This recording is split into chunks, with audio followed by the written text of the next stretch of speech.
Does he want to just do the 3 minutes at the beginning or do a bigger update in updates? Updates because we talked about him. Yeah, that's perfect. Okay. Okay. We're ready to go when you're ready. Okay. To just do the 3 minutes at the beginning or do a bigger update? YouTube, you gotta cut YouTube. Like I recognize that voice. Sort of. Okay. We're ready to go when you're ready. Okay. Seems reasonable. Sounds reasonable in fairness. Okay, we can jump into our workshop here before the board meeting. Adam will be back in like a minute. He just ran home to get his glasses. Oh, geez. So you can go ahead and start. All right, thank you. Hello, Mayor Sirgvinick, trustees, Sarah Catanzarite, Assistant Town Manager for the town of Fraser. Our workshop today is focused on the Fraser Business Enhancement Grants. So we're going to start off with just a little bit of overview of kind of Fraser economic development and what that looks like. I'm reusing some slides from previous presentations and workshops that we had last year on the topic. And then we'll spend most of the time diving into the Business Enhancement Grant Program. And just kind of reviewing the purpose and goals behind the program, our current eligibility criteria and awards, how we've administered the program, the different businesses that received awards and what they've done with them, and then some considerations in terms of questions for how we want to move forward with the program.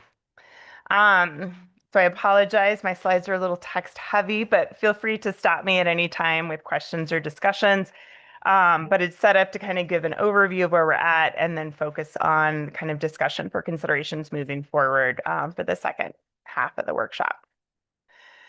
So I do want to stress that the reason we really look at economic development is just recognizing the importance of the Fraser business community to the community as a whole.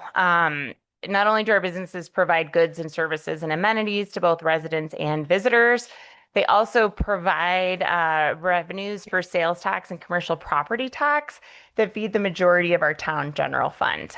So via that avenue of revenues, that really supports the town's ability to provide for infrastructure services and amenities.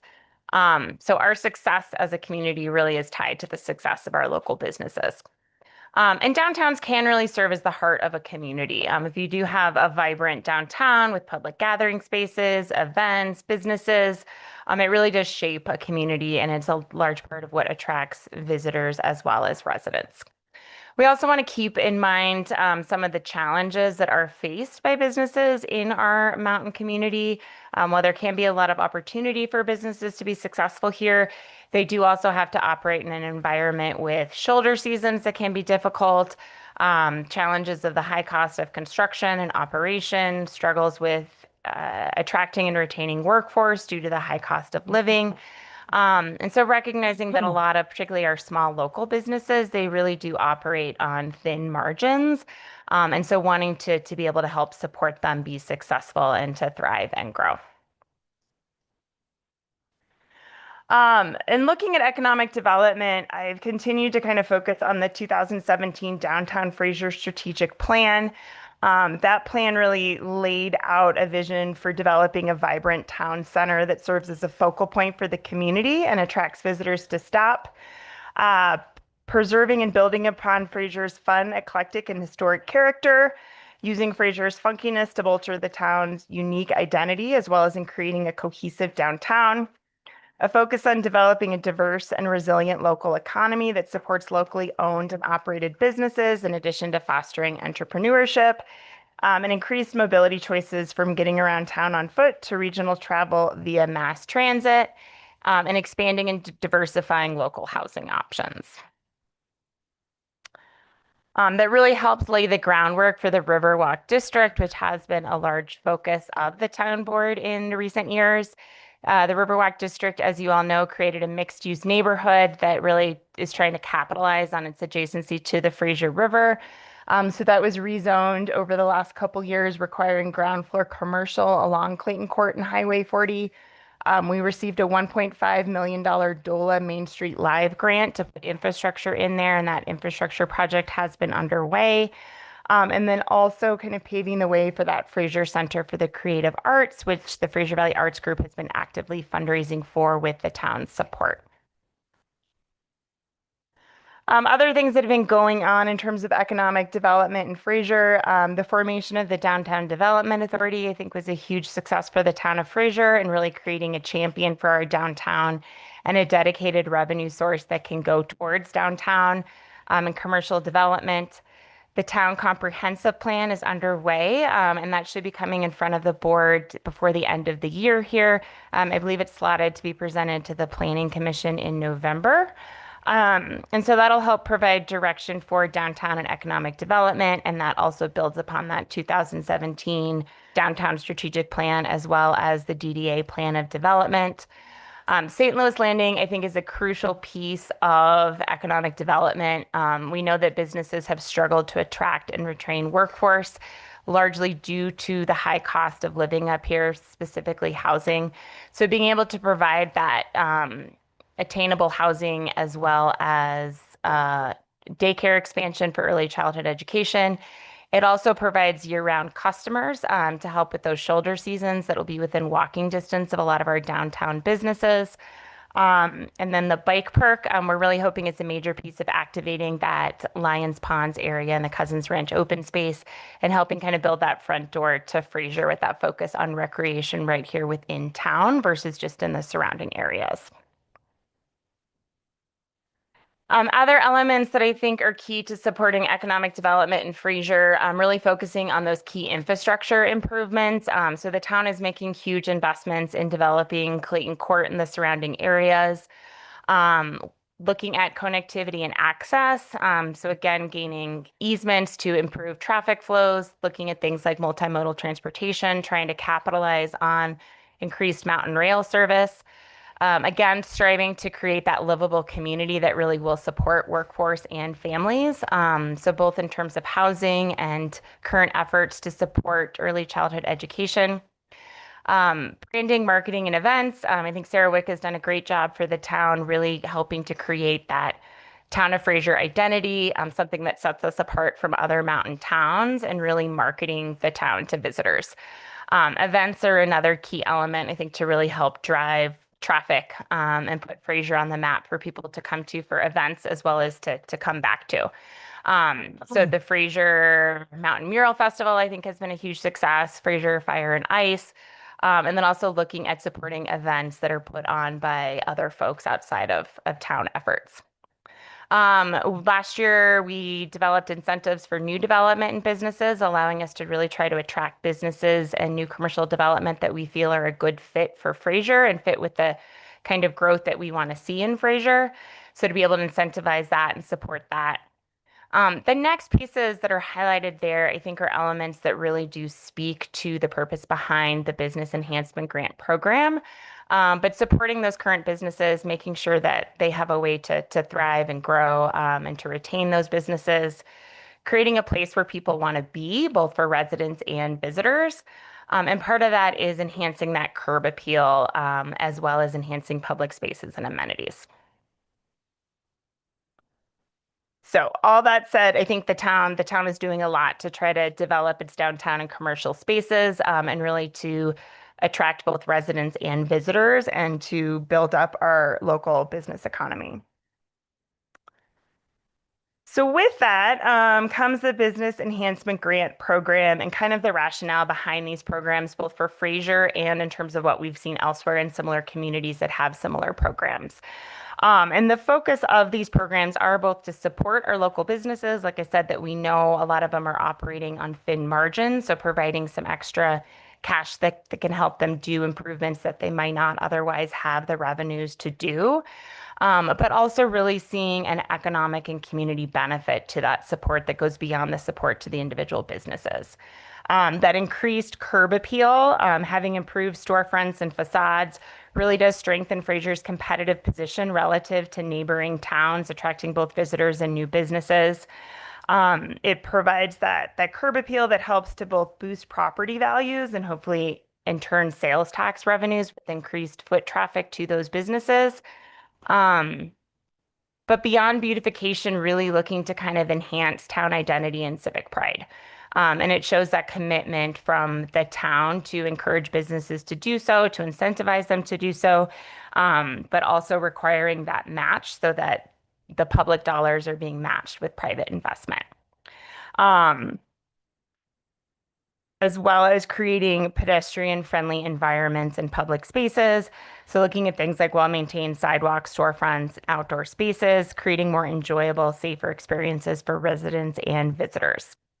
And again, just really focusing on creating that vibrant kind of downtown that encourages both residents and visitors to linger, shop, and dine. And then again, just looking at strategic alignment with things like that 2017 Fraser downtown plan, things that the comp plan is initiatives that will come out of the comp plan. I think that is being captured by Cushing Terrell and their team now.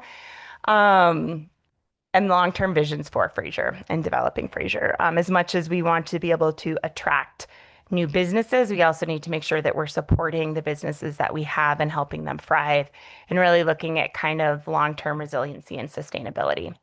So making sure that we're continuously helping to maintain and improve buildings versus letting them deteriorate.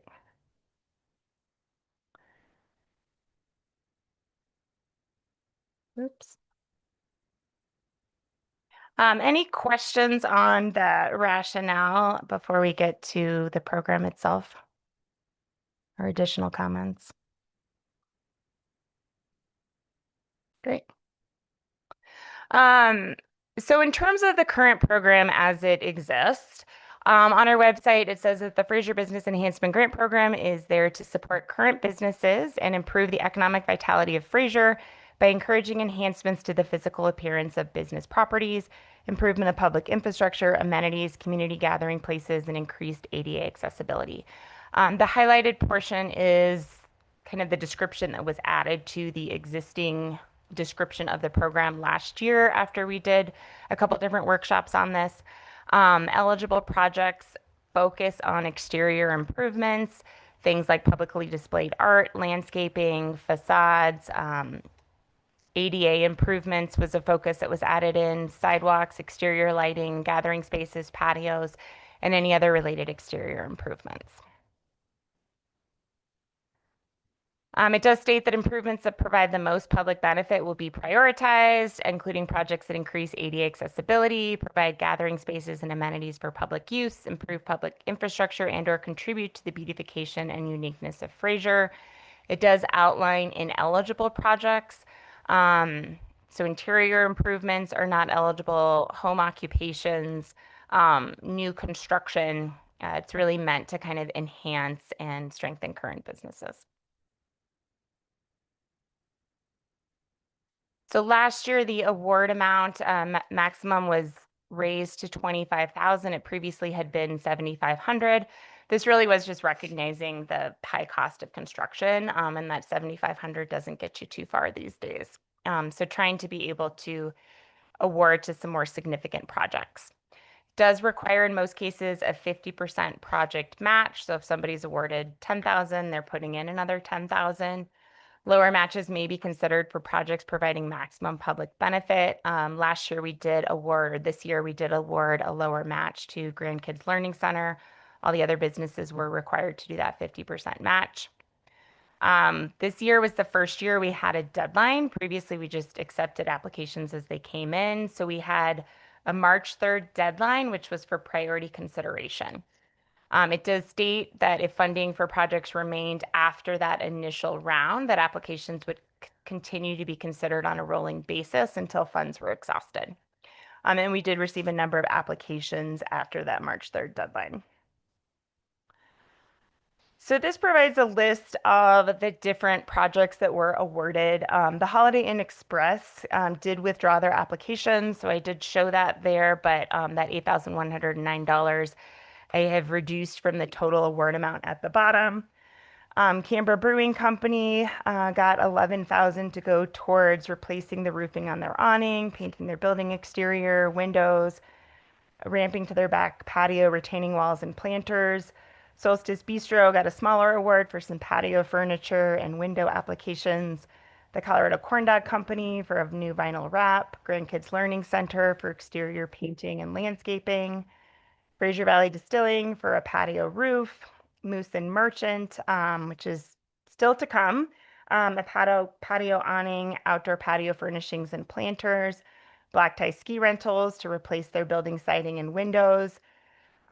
Fraser River Beer Co. applied after that initial deadline because funds did remain to do an ADA ramp in front of their building. They are still working on that, but hope to have that completed this fall. TAC Enterprises applied. They are also still working on this project, but have stated that weather dependent, they hope to complete it this fall. But that would be for siding and trim on their building. Fraser Valley Center for dumpster enclosures. We did require a site plan, and that took some time for them to get that from their architect to be able to submit that for approval. So they have submitted it. They got some comments back that they're working on to get a building permit. But given those delays, they've also requested an extension. Fraser Hair Company put up a new sign. And so that brings us to a total of $114,521.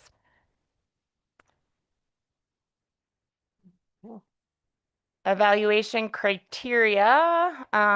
We talked about this, providing the most public benefit would be prioritized.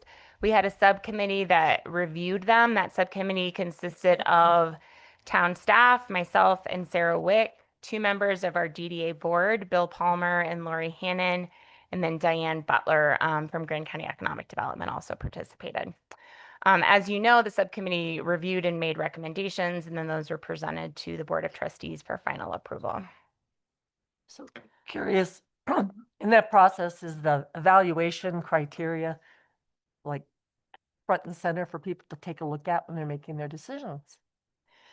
Yeah, so this information is Could be taken useful. directly from our website. Yeah. We had created kind of a scoring matrix for the committee to look at Perfect, in based on this. terms of kind of maximum public benefit.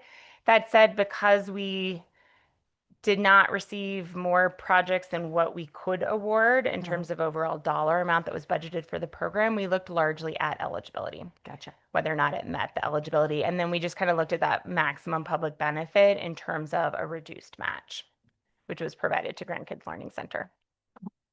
So are they aware of how you're scoring them?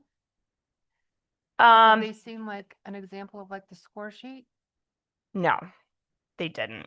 And like I said, it really was, do they meet the eligibility requirement? And then in terms of maximum public benefit, these were kind of the things we were looking at in terms of improving public infrastructure, increasing ADA accessibility. Moving forward, I think if we had more competitive rounds where we didn't have enough money to give out, we could look more at what does provide kind of that maximum public benefit and how are we defining that. If we wanted to look at who has received money in the past versus a new applicant who hasn't, those are some of the things that we talked about considering, but it just wasn't necessary based on. Yeah. That's transparent, yeah. Yeah. So we can talk about that in terms of considering criteria moving forward. So just to show some of the different applications that we received, this one is for Tim Kepke's building. And again, this work hasn't been done yet, but you can see that the siding obviously could use some TLC. Black Sky Ski Rental was one of our applicants, and they have completed most of the work. They're still working on finishing up some things. But on the left, you see the pictures of the siding. And then on the right, the work that was done to improve that siding. Camber Brewing Company was another one that the siding needed some TLC. So that picture in the top left was the original picture, and then down below and to the right, you can see the improvements that they've made. So I think they've done a great job improving their building and just making it attractive and adding some unique touches. Is that one on the right? That doesn't have a new awning, right?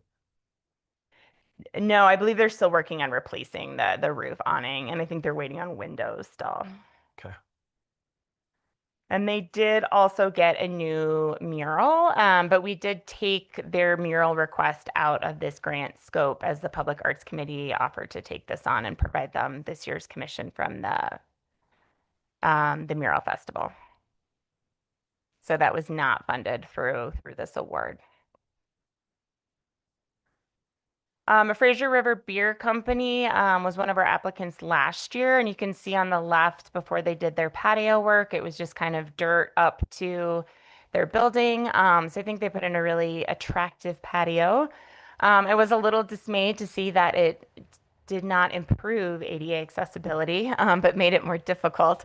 That said, I was happy to see that they applied this year once the sidewalk was completed to put in an ADA ramp up to the front. So they are still hoping to complete that project this fall. Solstice Bistro, that's our new patio, furniture and vinyl window applications.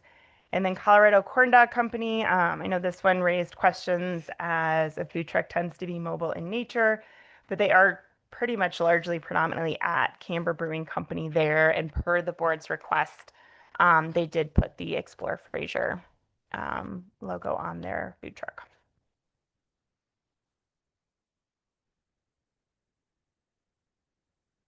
So, moving forward in terms of considerations, I want to talk about the purpose and goals of the program, eligibility criteria, award amounts, timing, and then just some kind of different questions about the review and approval process and grant administration.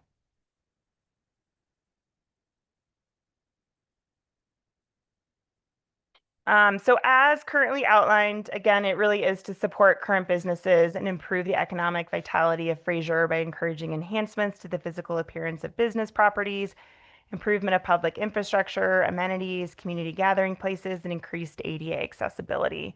But with that underlying rationale that it really does, just as businesses improve their facades and their exteriors, it increases the vitality of our downtown. And really just kind of helps build our brand identity and attract more visitors as well as residents to the town of Fraser.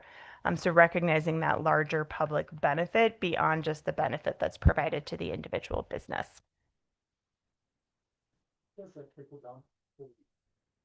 Hey, Adam, can you put your microphone so I can hear you?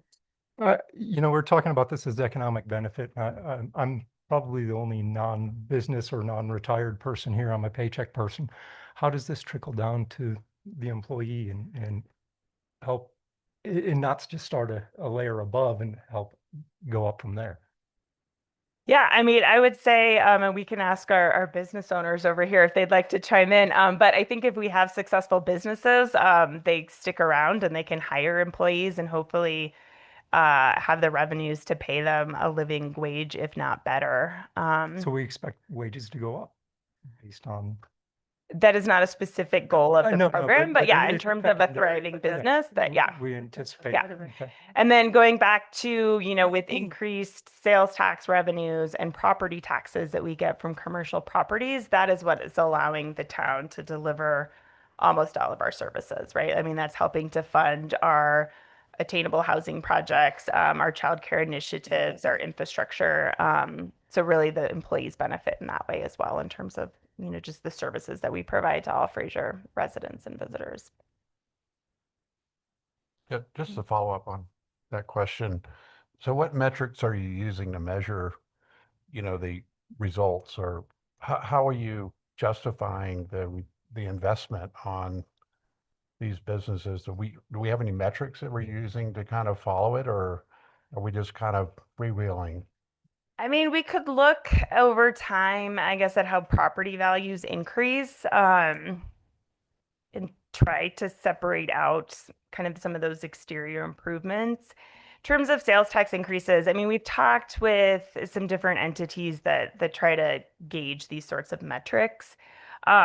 In a larger metropolitan area where you had a grant program kind of specific to a neighborhood, you could look at how sales tax has increased or foot traffic has increased. Because this program is open to all of Fraser, I feel like it's a little harder to do that and really kind of separate out specifically what is a result of this grant program and these improvements.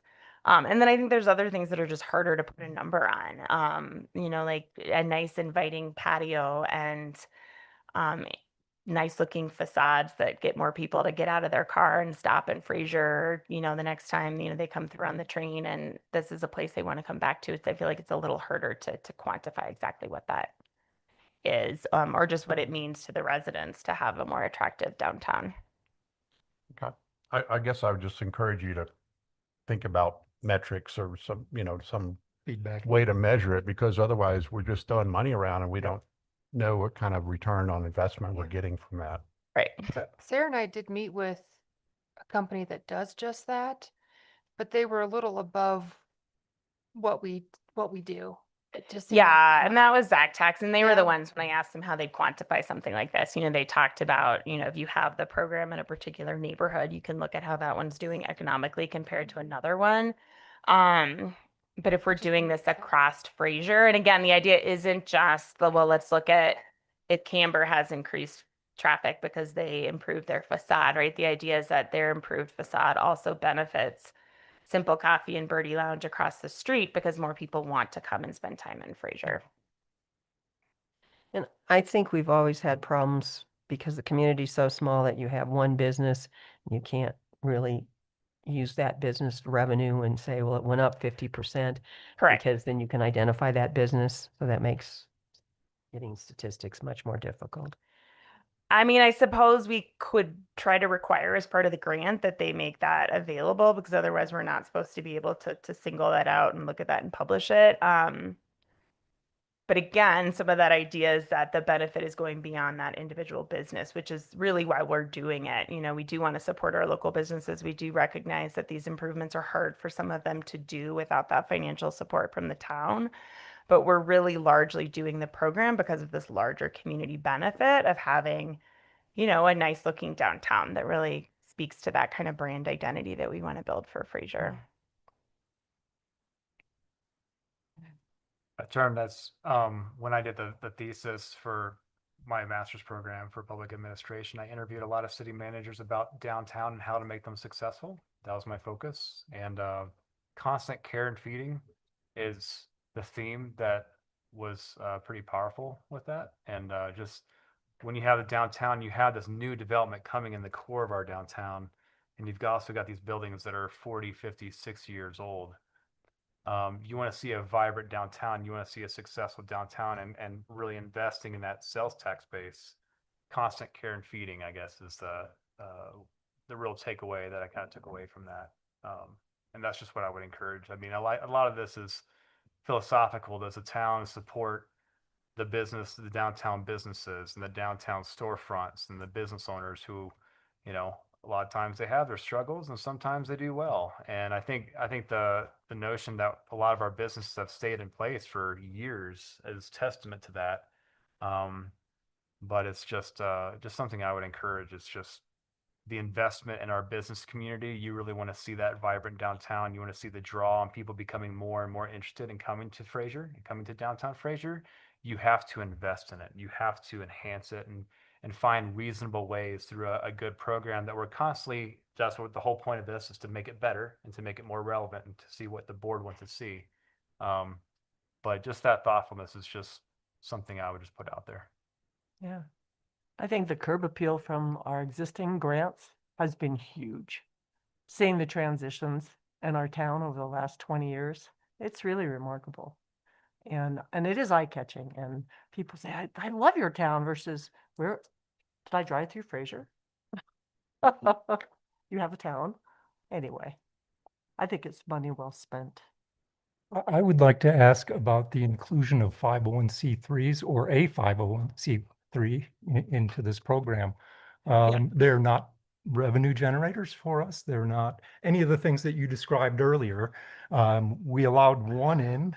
Yep. And is it open to all 501c3s now? Is it going to be So advertised that that way? leads to our next topic of discussion in terms of eligibility criteria. The information we have put forth thus far has really just focused on what projects are eligible, right? And it was a business enhancement grant. I think it was designed to focus on businesses. We kind of took that for granted and it's had some different questions come up over this past year.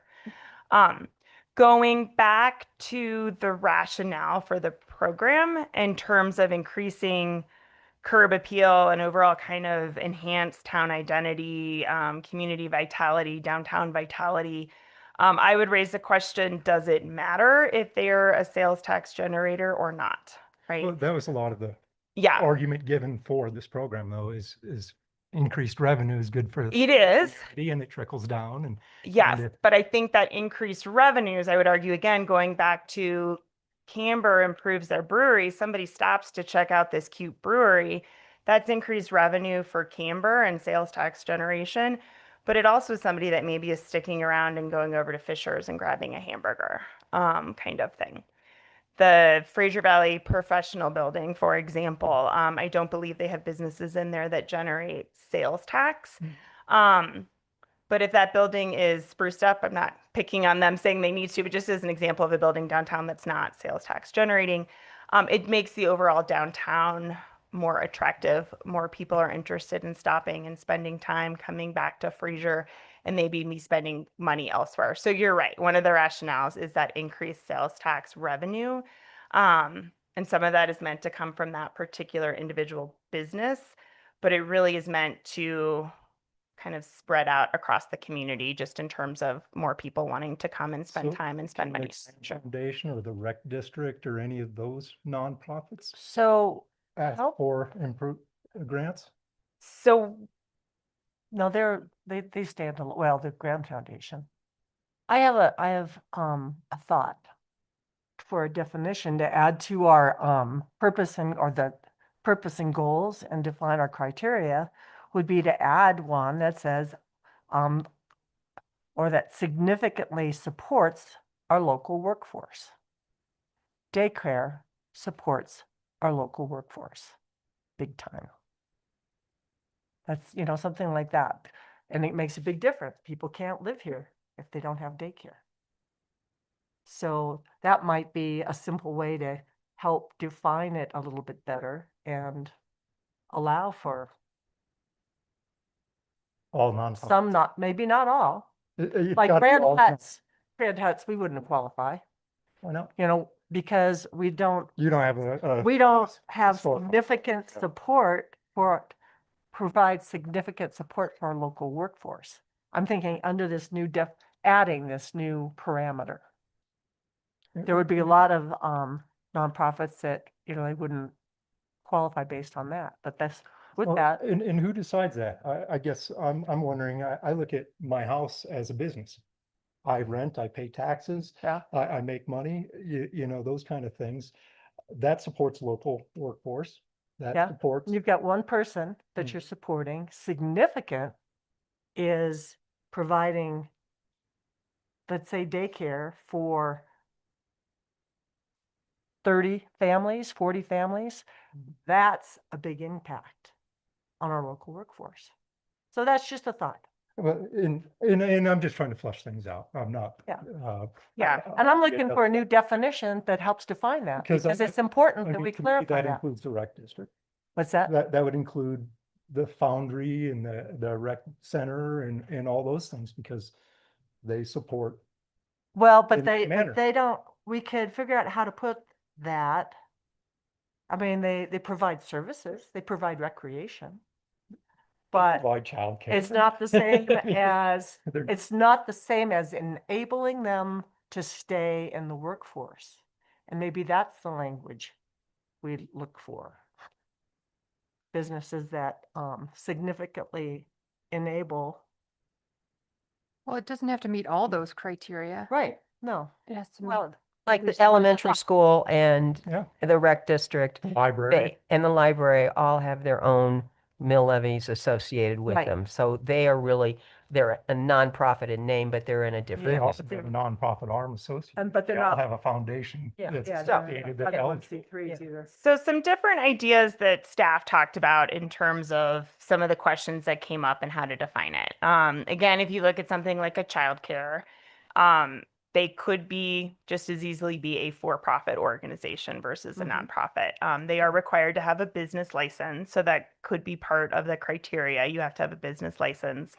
A lot of these programs are generally meant to enhance kind of your downtown and business commercial districts. So it could be focused on zoning.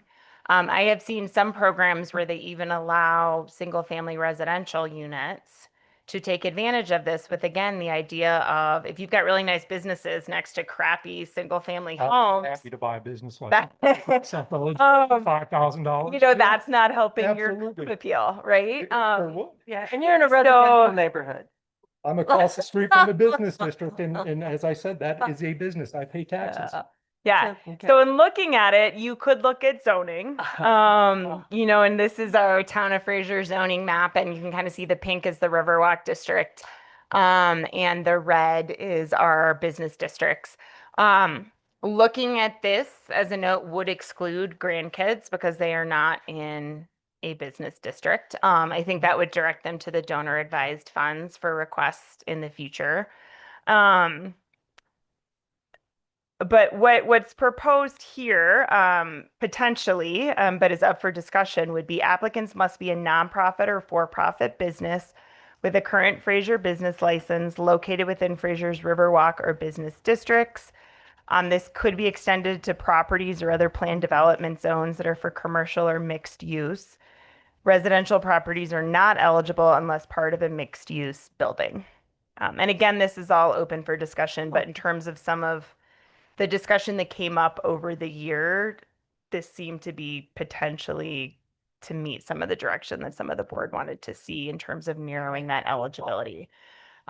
Katie, I like your idea about supporting workforce, but keep in mind that we also got an applicant from an apartment complex and they Right. were arguing that they provide housing. Right. But it's that business license in here associated with. And Fraser. they are, Really it was a business management, district. rental management company. So again, they had a business license. So I think we can write everything and still leave things up to the discretion of the board. So when things are more nuanced, there is some room, but it does seem that based on the applications we got this past year, that narrowing or focusing in our language makes sense. Agreed. But keeping in mind again that it is to increase those sales tax revenues, those property tax revenues, but also to kind of enhance our downtown area. And so what best meets that kind of program rationale in terms of criteria and eligibility? As well as supporting local businesses and helping to retain them and keep them growing and thriving. So if it's the desire of the board to look at changing some of the criteria here, again, Sarah referenced the donor advised funds that are strictly for nonprofits. That could be a way that we look at separating these two pots of funding that are available for enhancing their businesses based on their needs. That could simplify things, but you can make this as tailored as you want to. If you want to focus on sales tax, it's just. No, I know we have a nonprofit grant cycle as Yeah. well, and so I do like. And that we can separate those separation. things if you like. It keeps it cleaner in my mind. It eliminates a lot of what I've been poking at. And keeping in mind that a nonprofit couldn't use these funds for anything, right? It's specifically kind of those exterior improvements. Grandkids had also applied requesting money to paint their interiors and that was denied. Whereas through the donor advised funds, that might be an avenue where they could get funding for that. So, I mean, it might just be appropriate to, But the donor advised funds can do the outside and inside. right. Good shape. Well, So As far strike the language Still- about nonprofit here, just make it for profit and then have a separate category for donor advised fund. but then donor advised fund already stands alone and has its own criteria, and we work with the Grand Foundation on determining what's Is that only for eligible there. nonprofits? But it's all for nonprofits. Yeah, It's only for nonprofits. correct. Then I would take this language out then. 'Cause Which language, one they just. Just the did? nonprofit. it said nonprofit or for profit. Take out nonprofit. That's in a separate category. I can definitely simplify things.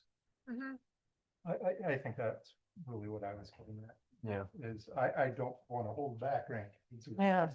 But I don't know that it's appropriate in here, and if we open it up to them, we need to open it up to everybody in that situation. Well, and I disagree. Again, back to that, the public good it does for our workforce. We have a grant cycle. No, anyway. In terms of just saying, no, we don't want to include nonprofits in this, because they may well not be eligible for some of the exterior work done through the donor advised fund, where they would be I just asked that. potentially for projects, so The exterior's not excluded. on the donor advised fund. It's not specifically I excluded. think Yeah. it's more flexible than the business. And I think Yeah. it's the dollar amounts are, So we have 70, last year we put 67,000 into the donor advised fund, was it? 75. Right. And then we budgeted for 75,000 for donor Uh, advised funds, but you do have Yeah. a lot of competition with nonprofits, just like Yes. any nonprofit in a rural mountain town, they Right. all have needs and. Yeah, we have a lot of nonprofits here. Katie, I would say too, on the childcare front, and Brian's been a part of these conversations, and some of you have taken the surveys and such and been more or less, and I know Katie, you've been engaged. We've been having conversations with the county about sustainable funding for childcare specifically, Right. and what that can look like, and looking at strategically how funds that could go towards those type of initiatives could have the largest impact to supporting not just grandkids, but childcare operations in the county as a whole. So, you know, they've hired that consultant. I think you've come to a couple of those meetings. And those are forthcoming conversations that we'll be having with grandkids and their consultant, I think here in a few weeks. So for the childcare point, I think and what other communities have done is really looking at the investment specifically and an agreement for the continuous investment every year, and specifically in childcare based on the Yeah. benefits provided. So that's not finalized, Right. of course. No. So, you know, that. you can argue either side. So it's. And I would posit a different example. Tame Wellness, I know they're not currently in the space, but they were renting the space next to Fisher's. They are in the middle of the commercial district. They're right on Highway 40.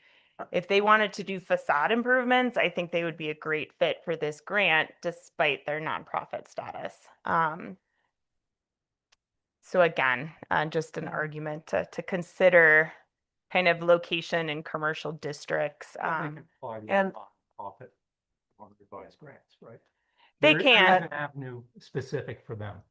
I'd say there's more competition and less money in Well, that and that- donor advised fund. It's all up to us. And I don't want to shoot ourselves in the foot once we get them established over in our workforce housing, building E, yeah, on the base of that, for them to be able to apply to us to improve the look of it will be an asset to that whole community, I think, as well as town. So I don't want to exclude them, as, you know, it's still up to us who gets funded. But Can you pull up the criteria for donor advised funds since we're talking about it? Is there established criteria that we use to evaluate them? Let me see.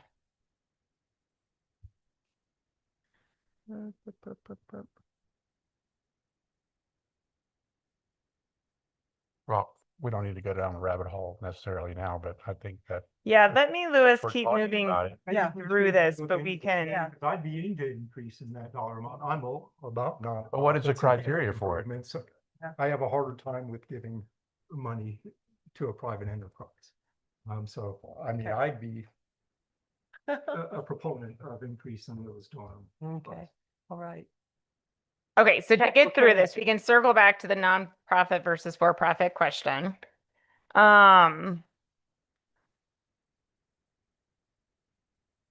So the maximum award is 25,000. One thing that we would suggest adding to kind of clarify this, because we do have something like the Fraser Valley Shopping Center or even Tim Kepke's building, the coastal building has other businesses in there. If we want to clarify a maximum award per business entity or per business space. I've still got the 50% match in there. The total budget that we are proposing at this point would be 135,000, which would be this year's 125,000, and then we had about 10,000 carried forward. We do have a number of entities that are likely requesting extensions and a couple that have. They've run into various reasons, not being able to get a contractor or price increases. Just delays in the process where they're hoping to now complete their projects next year. So we'll talk about that in just a second here. But those funds would be rolled over and kind of remain for next year with the awards that have already been given. It has been suggested that we change the priority consideration deadline from March 3rd to February 1st. We're trying to balance giving businesses time to have their ducks in a row on the front end of applying with having time to then line up your contractors and execute the work in the summertime. So this year we went with March 3rd, but February 1st has been requested. Who requested it? Mayor Circovenic has suggested it. Okay, thank you. I would suggest we do continue with rolling applications if the board is open to that. With the same language of this is a priority consideration deadline if funding remains. Oops. But that can be up for discussion. And then if we want to continue with having a subcommittee review and make recommendations presented to the board for final approval. I'd like to strike the carryover. If we can't spend it, why are we carrying it to next year so we can carry more forward? So going down to 125,000. That 135 includes the 10,000. I The just think if 10,000 we would be don't the spend it this carryover. year, Yeah. we don't have enough applicants or interest, then why would we carry it forward to next year? I think we do annual appropriations, our budget. I don't see that as necessary. I think it actually puts us in a position where we feel we have to spend the same. Fair enough. So I'm not too big on that. So what about And the rolling applications, I think extensions? maybe we can do this in increments. I mean, it seems like we're doing business enhancement grants once a month. And is that an efficient use of us? Yeah, so I would like to see that maybe on a defined frequency Okay. rather than just anytime an application comes in. They have to have some discipline as well, and they have to do their homework and put in a quality grant, not something that's just guesses at dollar amounts and that kind of stuff. Yeah. Like I said, I feel like this past year, if you were approved, we were really just a counter, bringing your receipts. We approved a dollar amount, but it didn't really matter. We do have a process. I mean, they have to submit their application with their estimates. And then to get reimbursed, they have to complete the project. We have to sign off that they've completed the project. We ask for a pretty brief report just stating the work that they've done and the benefit it's provided, and they have to provide the receipts and proof of payment. So there is some accountability there, and they have to complete the project in full to get their reimbursement. And their applications are usually itemized for what they're going to be using the funds for, and then the invoicing needs to reflect those line items. We just had one that doubled though, and that's kind of, I guess, what I'm trying to avoid. With our efficiency of time, if we visit the same grant 3 times in a year, that's again a really inefficient way to use us. Yeah, but you also want them to have a chance, like say, if they're not ready right at the beginning of the year, to still maybe that next month get that application in, or the following month, versus having to be put off for like a whole quarter or a half. Yeah. Yeah, I think by moving it up, that helps some people, but it may not help others. So miss the February 1st deadline. Maybe you have till June 15th or whatever the quarter is that you could. I think that's a little far out from February, March, April. maybe April, maybe. The challenge is trying to line up the work. Yeah, I that- mean, that's the big. hard thing. Right. And getting hard bids. Yeah, Trying to find a contractor Right. to do it and you don't trying to make, get a reasonable make it time harder. frame. And it's not that huge of a time consuming thing for us, I don't think, especially if we're using the subcommittee to review them, make sure it fits. Who's on the subcommittee? This past year it was myself, Sarah Wick, Bill Palmer, Where's from the Bill? DDA, Lori Hannon from the DDA, and Diane Butler from Grand County Economic Development. Okay. Yeah. And I get what you're saying, Adam, about not rolling, but if we have businesses that are asking for extensions, it seems like those funds that we should roll. No, I think They're separate. that's okay, an extension on an Yeah, existing grant. but if they're I- just in I an think if we only applications- spend 100 out of 125 and we budget 125 next year, now it's 150. Right. And if we continue that Mhm. growth, I don't like the fact that it rolls over. I feel like we have to spend it and Or commit it, it says Yeah. spend it or have it committed. Yeah, I mean, if To we a don't, specific if project. we don't spend some money in our budget, we just rebudget it next year. Yeah. So that's kind of how I see this is, is it a pool we're trying to grow? Is this an endowment or is this a grant cycle that we're just passing money out? Yeah. And it's an annual Valid. budget appropriation, Yeah. the board you can change what you want to do every year if you want to. You can roll it forward or say we want to go back to the 125. And if we have $250,000 worth of requests that are great, in June, we can do a budget amendment and accommodate. So Well, it's I don't see the need to roll it forward. Go ahead. Oh, I was just waiting for you to be done. Oh, we could send it to the donor advisory fund, what's ever left over. Oh, That 10%. that's a good idea. I like Could go that. there, then that's instead of 75. Those are 35. very, very well sought after. I would say that, They're competitive. yeah, it's very competitive and the current funding bucket is lower, $50,000 lower than what we budgeted for this year. All right, So- good idea, Julie. I like I'm that. I like that. Something we can talk about at least, so. Yeah. I think When are that's a the great idea. donor advised funds doled out? We'll be advertising it here soon. And those will be awarded sometime in November, December with the budget approvals. And my understanding is they would have access to those funds beginning of the year.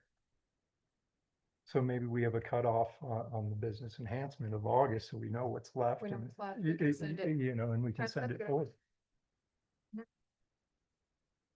All right, we have about 5 minutes left, so can I see a thumbs up or a thumbs down? You want to roll over money, keep it at 125? I mean, sorry, roll over to donor advised funds and budget for 125? Yes. Yes? Yeah. Okay. In terms of allowing rolling applications, you're just having a couple staggered dates. Do you guys want to go with staggered dates? I think rolling is fine up until whatever, August 31st or something. Yeah. Because what, we had maybe 3, 4 that were, We had to be revised or had, put in new I mean, if you don't know you're getting the money by September, you're not spending it by the end of the year. yeah, for exterior. You know, We had about It- 5 I mean, come just in like moving afterward. up to February 4th. Right. It could So, go to August exactly. for that very same. So what about people that are requesting extension and then it rolls into the next year and then they request additional funding for the next fiscal year, which I think happened once? That is a fair question. Then it comes before the board. Well, I think that goes to another question I had of, are they eligible for more than one grant a year? Are they eligible multiple years in a row? Right. Those kind of things. I think that's Right. all. in That's that another one question package. I think we need Yeah, to is that a address. piece of the eligibility? Like how much have we given you in the past? Our committee talked about that. Again, I think if we have limited funds for what people apply for, it can be considered to try to diversify who we give them to. If you have a small business that's chipping away at improving their facade and can only afford to do so much each year, I don't know that it's a bad thing that they come back and want to continuously improve their property.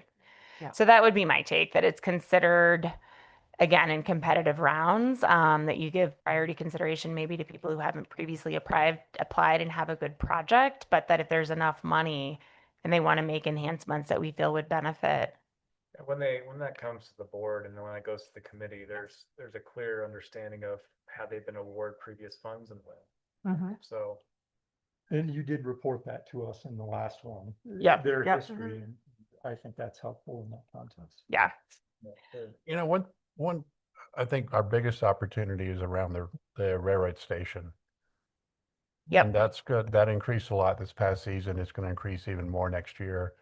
What can we do to make that more attractive and draw in more people? I think that's a big opportunity for the town.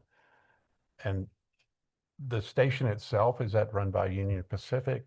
It's privately owned and leased by, So it's run by Amtrak. They are eminently beginning platform improvements that will last a few years because they have to keep the platform open while doing these improvements. So they are working on that. They would also like to make station improvements. So we are having various conversations. I think there's theoretically at least some grant money out there to kind of develop around the station area, or at least to develop plans for that. The DDA has been talking a lot about how to enhance that area because that is the front door to Fraser for people coming on the train, right? To try to enhance it. So I think that's something we can definitely circle back to. We have 2 minutes. So a couple other questions. In terms of the board's time, staff time, we did have some things that came up this past year that I was like, gosh, it'd be great if we could just administratively approve this. Versus needing to bring it to the board. So some things that I would like you to consider would be, we got Fraser Hair Company wanted $400 towards the sign, and that one we did go ahead and administratively approve. But if the board would be comfortable setting a dollar amount that after that priority consideration deadline, if we get a request like that, that you are okay with staff saying it meets the program eligibility, maybe we send it to the review committee if that's appropriate. But just signing off on that and updating the board versus going through the formal procedures. I see a thumbs up. yeah, and you're thinking 2,000? So what I saw somewhere? That's what I'll throw out there. Yeah. I'm good with that. Okay, great. We also had a couple applicants one applicant actually, black tie, came in under budget. They ended up with a different contractor that was able to do things cheaper. She said, I'm doing this under budget. I would love to. I think she wanted to replace her windows. Would that be okay? Because she was under budget and it seemed in line with the project, it met the program criteria. Again, we Exterior told her to move windows? forward with that. She also asked about using money to paint a mural, and I'm like, well, maybe we're getting a little out of our scope here. Maybe that's something we'd want to bring in front of the board. But again, if you're okay with us kind of making those administrative approvals for smaller changes and kind of moving money around in their budget kind of thing. When they apply for a grant, do they have a sort of a firm estimate from a contractor, or are they just sort of spitballing? She actually did, and then she found another contractor. I don't know if her original contractor couldn't do the work, but she found another contractor that was cheaper than what she had the estimates from. So she went with that contractor. So, Right. Do we require multiple estimates or just? No. we don't. Okay, for that. you're lucky to get one, I think. Yeah, Yeah, it's, leave it. Yeah. You don't want to add to your workload. For extension requests, I do ask for a formal letter explaining how they have made progress, but what has caused the delay. We do want people to use money the year it's awarded, so we're not keeping that money from somebody else, but also recognize the environment up here. A lot of times stuff comes up and you just can't get the work done. So if you're okay with staff making those approvals for extension requests, or if you want those to come in front of the board. That's fine. Is that a one-time only extension or does that kind of? I think that would be appropriate. I I'd mean, say it a would 1 year only. extend it to the Right, next. because then you're not looking at rolling. Yeah. It's that those funds that's a carryover because they're committed to that Yeah. project, but it's not necessarily Yeah, after. overage that rolls. Count on their estimates or anything. I think that probably needs to be made clear to the applicants. Yes. Okay. Good. Yep. See, great. And then the last question, we do require things like site plans and building permits for some of the work that could be encompassed in this. Is if we want to consider waiving or including as grant eligible expenses, some of these different fees. As an example, the Fraser Valley Shopping Center dumpster enclosures They had to provide a minor site plan, which has a $50 fee. Our planning department has said they are happy to waive that for Fraser Business Enhancement Grant applicants. Nice. Their building permits and use tax fees for that particular project would add up to about $2,000. So it does just raise another question. If we're providing them funding and incentivizing this, do we want to allow that as a grant eligible expense? Do we want to just waive those fees? Well, they match. If it was a grant eligible expense, then they would get half of it. In the case Yeah. of Fraser Valley Shopping Center, their dumpster enclosure budget, they actually max out what they can ask for in terms of that $25,000. Okay. So it could be on top of that we waive that, or we could cut it in half. I think it should be included in that 25,000. You know, just the same as we did with Marriott. Okay. You mean waive it, It- waive the fees? Well, if you waive the fees, but that dollar amount's within that 25,000. If the fees are 1,000, then you're getting your fees paid and 24. So it's grant eligible for the Mhm. fees. It's just included in that dollar in the ask. Yeah. That's then what it we would did- If we approve a project, I think That's what we I think did we with the should business. waive the fees. Or maybe 50%, waive 50% of the fees.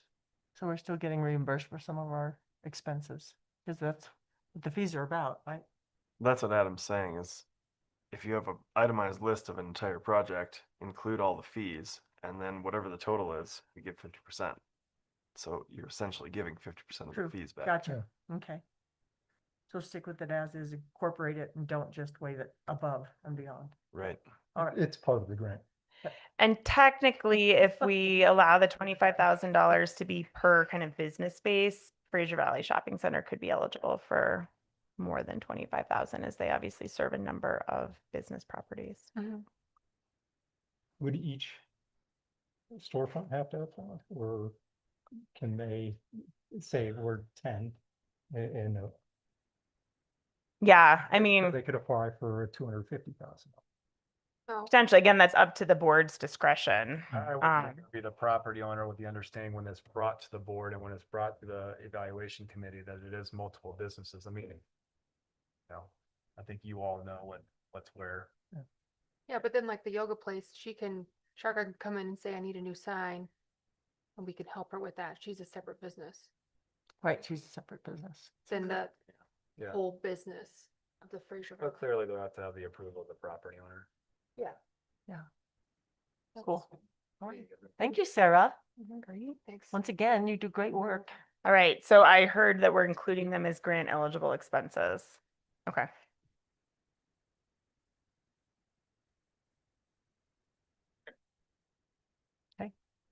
I had a real quick one. We made a grant to a non-existent business last year. The What? bakery. What's that? I'm sorry, what? We made a grant to a non-existent business. Still doesn't exist. Yes. They don't have a business license. They're, you said that's probably something that they should be outfitting their own store with their own. Right. Well, the basic construction's still being finished right now. They just got windows in a little while ago. Yeah, but we shouldn't have even accepted that grant, Yeah, that application. we really want that business. They gotta have a business license to be eligible. Well, we've They need- included in our requirements that they would need to have a business license. Right. In order to actually be reimbursed for the funds that I think we do require the business license. Is that sufficient, or do you guys want to have the business license? I think you before? need to have it to Yeah. apply. Yeah, you need a Because- business license to apply. Yeah. Okay. You can't, I can't. All right. I'd like to just do a Get it, clarification and on go the get the business business license. license. There are some businesses that do not require a business license and they should not be excluded. So there are some businesses that do not require a business license and they should not be excluded because they are not required to have one. And what type of businesses? So there's a small list in our code, like churches, Oh, I didn't even think of that. yep, businesses that don't pay state or federal taxes don't require a business license. If you have a retail business license from the state of Colorado, So there are, I think there's a couple more. So there are a few exceptions that don't require a business license. So I think we could word it, We need You to know. work on the language. Those are all Define nonprofits, though, that. right? not necessarily a nonprofit. I don't think all nonprofits are necessarily exempt from paying sales or state or federal taxes. I can't clarify those exact differences because I just. Well, don't no, know. but if we strike the language here that, strike the nonprofit language, then Yeah. that eliminates that problem. It does, like churches are generally a nonprofit. Yeah, so I think it could say something like if a business license is required per the town code or something, Yeah, you know, just a tweak of that. there's a caveat or two. I move to close the workshop. Don't need to do that, but, yeah, we can take a break and we will Be back. start the meeting at 6.